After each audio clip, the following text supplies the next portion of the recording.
So I went to the barbershop today and I've learned an interesting lesson, and a lot of us need to learn this lesson too. So I went to this barbershop and this would be my second time in this barbershop. I went in the barbershop to get a haircut, and so I was explaining to the barber that I'm not really sure what I want. I'm looking for his expertise basically. And he seemed a little receptive at first, like he's listening to me. But each time I tell him, like give him an idea of what I want, it just seems like this overwhelming attitude for no reason. Just like if I say I just want a little fade to the side, he closes his eyes, literally like close his eyes. So I kind of laugh and say, what are you thinking about? And he doesn't respond. And you're probably thinking that, so why I bother? Why bother trim with him? I've trimmed with him before and I've sensed these little attitudes before, but not like today. But I noticed like each time I would suggest what I think I might want, it almost as if he do not want to hear my suggestion when it comes onto my head. And so he's just giving so many attitudes. He's cutting this side of my head and I not even realize when I'm turning. I'm not even realizing. And he just stop and Dan, this is the thing I don't like. You say, what you doing there? You say, what you doing there? Normally when customers are doing that, I just give them the chair and walk out. Literally. So this is me just humbly sitting down in the chair, wanting to get a haircut. I don't know this man. This is the second time I'm doing my hair there. And he's giving me all the attitude. So I just kind of casually say, and not even realize, say, I'm turning my head. The attitude never stops. I started to feel bad about it. And I hardly even want to talk because you see the atmosphere. He begin to affect me, but I still keep my calm and I tell him what I want. And I even ask him if, let's say we finish the whole haircut like you do the lineup, is it okay to say I want the top lower or something like that? He don't respond. I tell him to go a little lower, and then when he go a little lower, tell him to go a little lower again. He say, I don't do this for nobody, I don't do this for nobody. Take time and money and all these things. And while I understand what he's trying to say, because the more time you take, the more people wait and stuff like that. So yeah, just pure attitude out of the blue. I'm supposed to be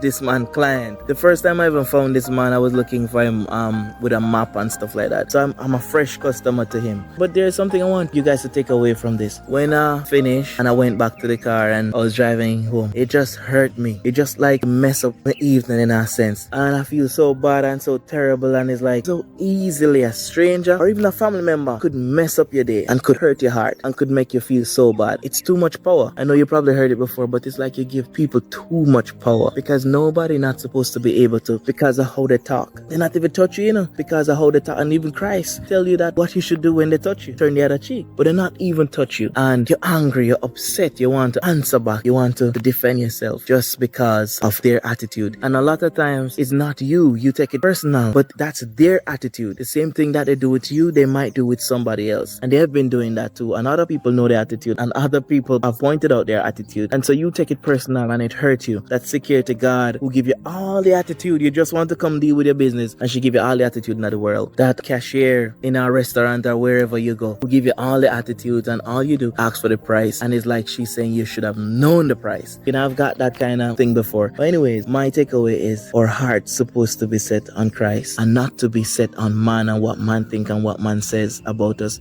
because you know what, we will not have true peace. Or peace will only last when people treat us good, or peace will only last when people talk to us good, and that would be so poor because that's not sustainable. The joy of the Lord is sustainable. Some of you grow a little thin skin, and so every little thing affect you. I am that, or I was that. I'm not claiming it. Every little thing that somebody say can offend you, and even if you don't burst out back and say certain things back, it still offend you, and you reach a yard and I think about it. Total stranger, yeah, think about. And even if it's your family member, it's the same thing. Don't make your family member affect you, that you lose your peace and you lose your sleep and all of these things. And so the Bible says, blessed are those whose strength is in you and whose heart is set on pilgrimage. And so it's like our strength should not come from man. It should not come from when somebody like encourage us. Yes, you could get encouragement from that place, but if you don't get it, what will you do? And your heart, careful of your heart, because if you give over your heart to people, they can break it. And the same person who make you feel so good yesterday could make you feel so bad tomorrow. And so when you do what the word says, you don't hate people. You understand that their attitude is their attitude and it has nothing to do with you. You understand that God could save them and set them free. You could pray for them. They're just human beings and they're going through things. They probably have a bad day, or that's just their attitude from long time. And many people know, you just a find out. But when your heart is set in the wrong places and your mind is in the wrong places, you look for validation. You want people to talk to you nice. You want people to talk to you good, and you like that person, or you like that shopkeeper, or you like that